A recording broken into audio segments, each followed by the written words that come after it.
Des, who's Desmond Mongwe? Where were you born? Tell us a bit about yourself. How did you find yourself at the hookup dinner tonight?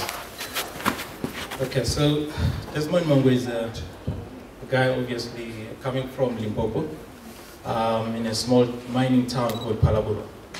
So that's where I grew up with my two brothers and mother and father. And because it's a mining town, obviously all the young kids, when they grow up there, they want to be a mining engineer, electrical engineer, or a doctor. So even in a social life, there are two things that you could do. It's either you go to church or you go to tavern and drink. So those are the two things that you will ever find. So I grew up in that environment, and my high school was there. Up until the age of 17, I went to UCT to study there. And obviously it was my first time at the age of 18 to go outside the province, to go to the city. And everything was new. And yeah, I finished the UCT and started working in 2001. So as a program, so that has been throughout my journey, and that's my passion on technical side. So before we get to your career, as you've mentioned, you obviously went and followed the traditional route in getting a qualification and then going into a 9-to-5. But here you are today, and you find yourself as an entrepreneur. So what motivated that? Did you spot a gap in the market? How did you decide that this business, Small Wallet, was going to be the way that you decided to build your life and your career? Okay, so let me answer that question by starting with a little bit of the story. And I'll use the same story throughout this conversation and using it as a reference. So when I was still a young boy in Palaburo, obviously just like any other kid, we always had business local people. There was the other gentleman was there with the family, and he decided to create a shop called, his surname was Mnisi. So he decided to have a shop called Mnisi Corner Shop. So obviously everyone was looking up to him. So he was a local role model, including myself. So this story, actually, I'm just using it as a reference to say, every time, wherever you are or whatever you see, there's always a benchmark. There's always a reference. So when we define success, or when we define something that someone is doing something in a community, we always, okay, even your mother will say, look, why not going to school? We could be out of the poverty. You could be put us in a situation just like Batemunisi there. He's running his own shop. But you only realize that that was a level where he is. It was Mnisi Corner Shop. That means he had no intention of actually growing the business. It was just one corner shop, as long as he's able to actually go, maybe take the kids to school, or maybe just survive with the daily bread. So what actually gave me an idea to come up with a solution was because where I come from, there are less opportunities. So I always wanted to use a technology to actually make a difference in people's life. People that are considered as a bottom pyramid of the country, or lower LSM, or LSM 1 to 5. So I always wanted to do something. So in you identifying that you have entrepreneurial ambitions, what product did you get to market to launch your business? Rephrase that. So your business, Small Wallet, what is the business of Small Wallet? What is this innovation that you've introduced to the township ecosystem and township economy at large? Okay. So Small Wallet is the name of the company, but then the product is called Pop-Up Deals. So Pop-Up Deals is basically a platform that will allow brands to deliver incentives in informal retail stores that are located in rural areas. What do you mean by incentives? Okay. So those are the retail shops that are not formal, that are not part of the bigger supply chain, like your spaza shop, your mini supermarket, an independent shop that you find at the corner where you buy newspaper or bread. So incentives, we're talking about coupons, we're talking about vouchers, We're talking about mobile payment. We're talking about anything that you can offer to people as a benefit. And the reason why I had to focus on that was because in the country, we have 26% unemployment. And we have at least 21% of the country, which is 16 million people, who are receiving grants every month from the government. So these are the huge number of people who really need some kind of incentives that they could better their lives. And also, when you look at students who are receiving grants or bursaries from the government, they also need help there in terms of accessing the financial services. So to give everyone a picture, if you go to Pick n Pay right now and go and buy 2 kg, let's say 5 kg of Iwisa maize meal, you are likely to get a discount or a coupon when you swipe your loyalty card. But the very same 5 kg of Iwisa maize meal, when you buy it at Spaza Shop or mini supermarket in Township, you will never find that campaign. Why? So we're talking about 47% of the population of the country, they stay in Township. So that means the brand doesn't actually give incentive to those people. You know, when you send 100 rand of an e-wallet, I'm sure people are using e-wallet here. For FNB, e-wallet, you send that e-wallet to your mother who's in Township or rural area. What's the first thing that they will do? They want to redeem that e-wallet, but they cannot redeem because there's no ATM there. They must spend 30% of that money go to town to actually, already they're spending 30%. So this platform is actually to connect this Spaza Shop, mini supermarket, so that they could be able to redeem those coupons, those vouchers, those mobile payments, those e-wallet vouchers. So let me paint a picture and tell me if I'm right here. I have a cell phone and I'm looking to claim a pop-up deal voucher at my local Spaza Shop. Yep. So I dial, I'm assuming, a USSD code, yes, star 120, whatever the case may be, and from there I get a list of vouchers that I can then access from whether it be Albany deals or whether it be Omo deals or some form of product that's targeted at low LSMs that Spaza Shops normally stock. Yes, buy 2-liter Coke and get a free Oreo. Buy bread and get 2 rand at time. Those are the campaigns that already exist in a formal retail shops, but they don't exist in that segment. So we are bringing them to make them available. And what has this done for township economies? What do you feel like an innovation like this can introduce into local Spaza Shops and local township economies? We are bringing more services, because what it means is that we are bringing more feet into the shop. More feet into the shop, more sales, more revenue.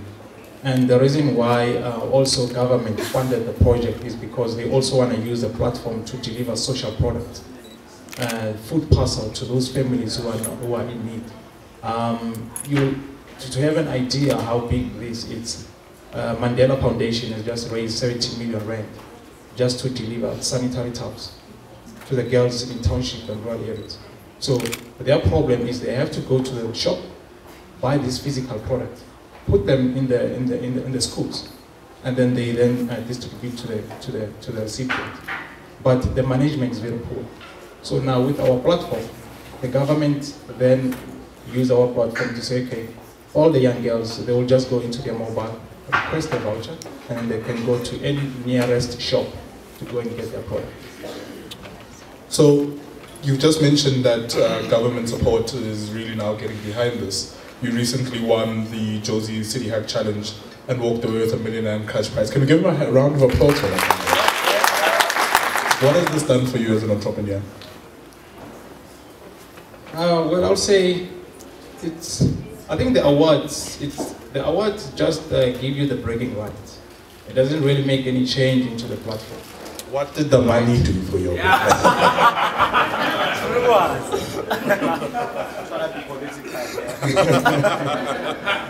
Okay, so I thought the money will allow me to make more things, right? But obviously it does that.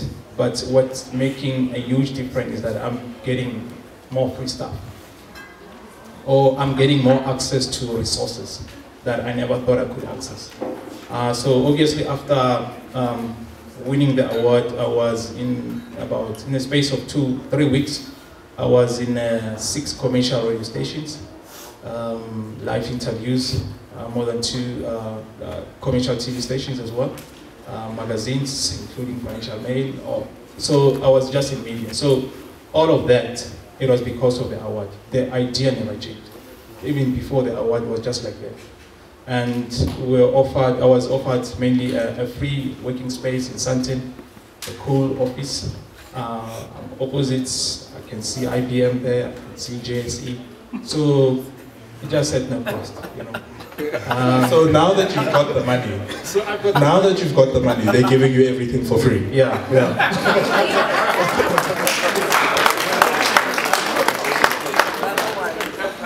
Yeah, it's amazing. I've also been invited to become a gold member of Alpha Code, which is an exclusive club. What you say? You are very It's not so hard. Okay, so it's an Alpha Code Club, which is an exclusive club by Rainmaker holding company, which is a combination or a group of Rainmaker Bank, Out Insurance, and First Rent. They form that group to fund tech entrepreneurs. So I'm likely to be funded by the group, which are run directly by the directors of Rainmaker Bank and FNB. So we've got access now to the big ones. Well done. So what has your experience been of entrepreneurship development support in South Africa? There's a lot of incubators popping up every week. There's ED funding to the value of $40 billion, I believe. Rand, sorry, Rand. Thinking in dollars. What's your experience been about for the support of SMEs and startups? Has it been accessible from prior to you receiving the validation of this award, when you were knocking at the doors? Were those doors being opened? Were people giving you the time as an entrepreneur? And how did you build out your journey from there? I would say the accelerator programs and the incubators, they always obviously accept everyone. So that's standard. But then the problem there is that as an entrepreneur, you also need to know what you're looking for. Because if you just go there, you are very blank and you're blind. Let's say I'm talking about someone who's very new, like maybe a student who just finished the graduation, no experience at work. You are there, you learn there. People just move you around. But if you know what you're looking for, you tell them, okay, I'm at this stage, in 12 months' time, I need to be at that level, and then this is the milestone. These are the milestones we need to achieve, and these are the baby steps we're taking to achieve and get there. Then you get what you're looking for. But if you just get there and say, look, I don't know what to do, so just tell me what to do, then you will be passing around. You might end up staying in incubation for 4 years. Or I've seen the guys who will be there for 4 years. Yeah. So you left a middle management job at MTN, heading up IT projects, taking home about 40, 50 grand a month, and you jumped out. You jumped out and you decided to take the leap into entrepreneurship. Were there very hard milestones along the way before you even directed the development of your journey as an entrepreneur and your business? You know, we all go through the cash flow problem days. We all go through not knowing how we're going to get to our next meeting. So how did you maneuver around these challenges to the point where you now actually have received funding into your business? No, I'll say it was tough to actually make that change mindset to say, okay, I'm receiving more than 600K per annum and I have to quit my job. But obviously people around you, they will say, look, you are crazy, you know.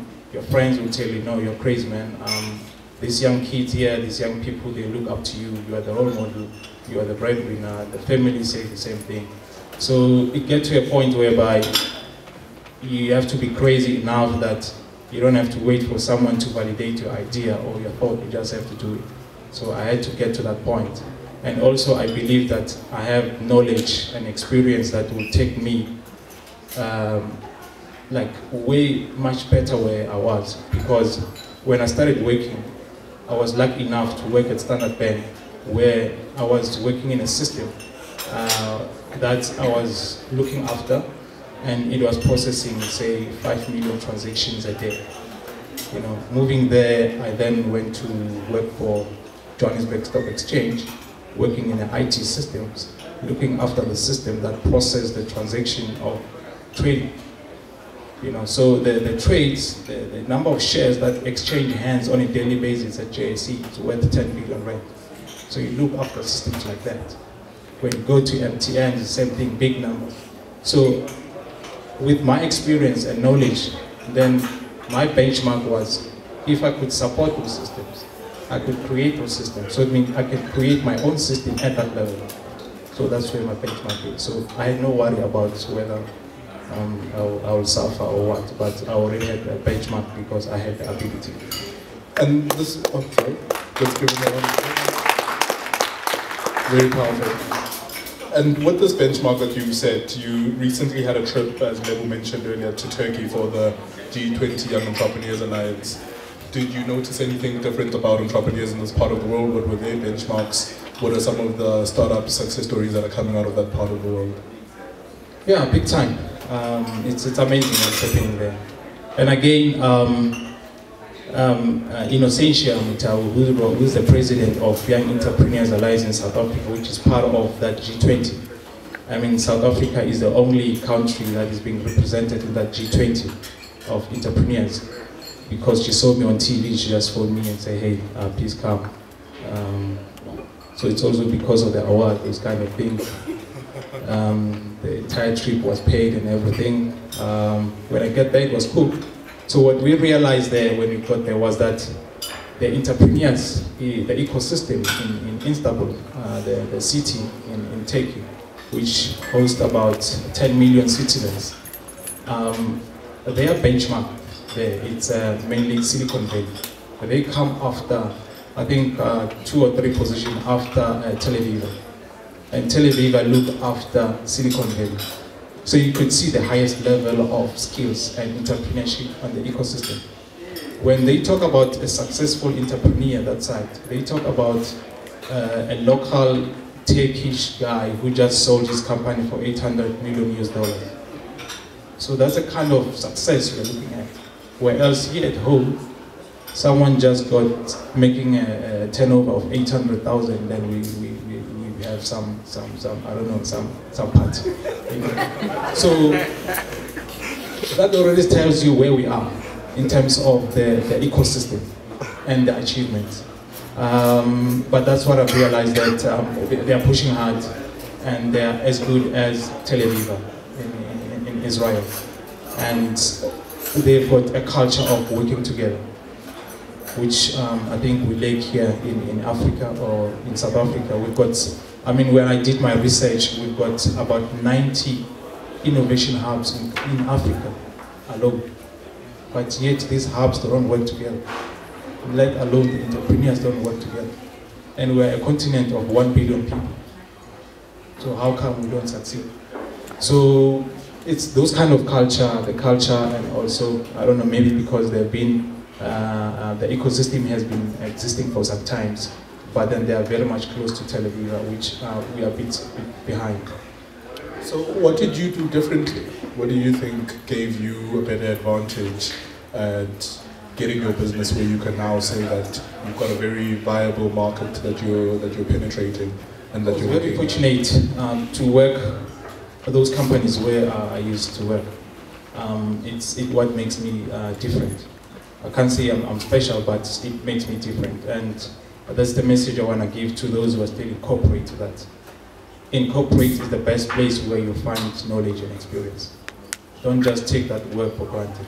I've seen a lot of people, they just go to work from 8 to 5. When it's 4:30, they look at the watch, you know. Every time they're making excuses and say, look, I'm sick, or I need to go home. People just go to work because they need money, but they don't have passion and they don't do their best. when they've been asked to do 1, 2, 3, they just do 1, 2, 3. You say, okay, why didn't you go extra mile and do a research? No, when I signed a contract, you didn't tell me I would do a research. So I was working with one guy. You know, in IT, things change. So this guy, he worked for a company for 4 years. Now the technology changed. Now with the new technology, that guy is no longer useful for the company. They say now, you must go to training. I say, no, I don't want to go to training. And you say, no. They say, look, we'll have to release you. I say, no, I'll take you to CCMA.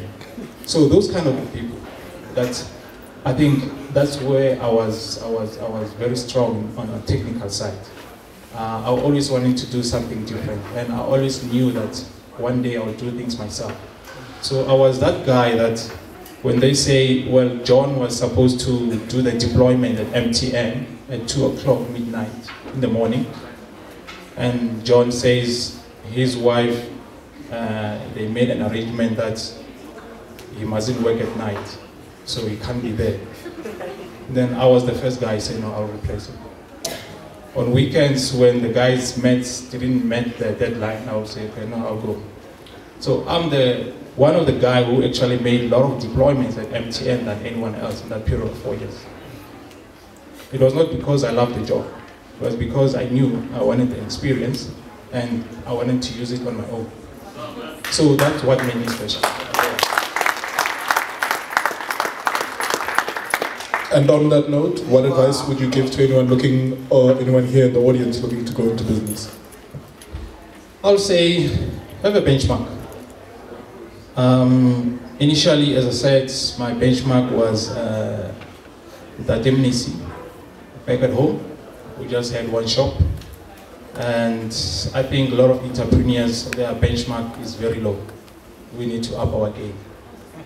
You know, as a largest tribe or the largest people in the country, if I were to look at the colors, blacks are 70% population of South Africa, followed by white, Indian, and color, and Jewish. But you'll find that the most richest people in the country is Jewish, which is less than 8%. So we need to up our game. So just to give an idea, my benchmark, it's a company like Y Group, led by Baven. Last week or so, he just sold 50% of his stake to Investec for 400 million rand. Vinny was here. He was also part of Alpha Code Club. These are the guys that meet there. He sold his company for 500 million rand in the US. You know, so these are the guys who are my benchmark. My mentor, who's Clive, he's an ex-CEO of Accenture. He's also a venture capitalist. He's got a portfolio of more than 200 million rand of companies, of startups. These are the guys that I say, if these are my benchmarks, I need to hang around with these guys because they will be able to help me to move my startup from where it is to the range of 100 to 200 million rand. And these are the discussions that are happening right now with the banks. I'm talking to a couple of banks, I'm talking to a couple of venture capitalists who want to invest in the business. And those are the levels that we're talking about right now. So we need to have a benchmark and we need to up our game. And so that we can then compete with the international market. When we talk about Tel Aviv, the Silicon Valley, and also the Indians and Russians. So I think we just need to, because we have the ability, we have the education, we've got the resources. Yeah, that's what I'll say as my message. Let's give him a round of applause.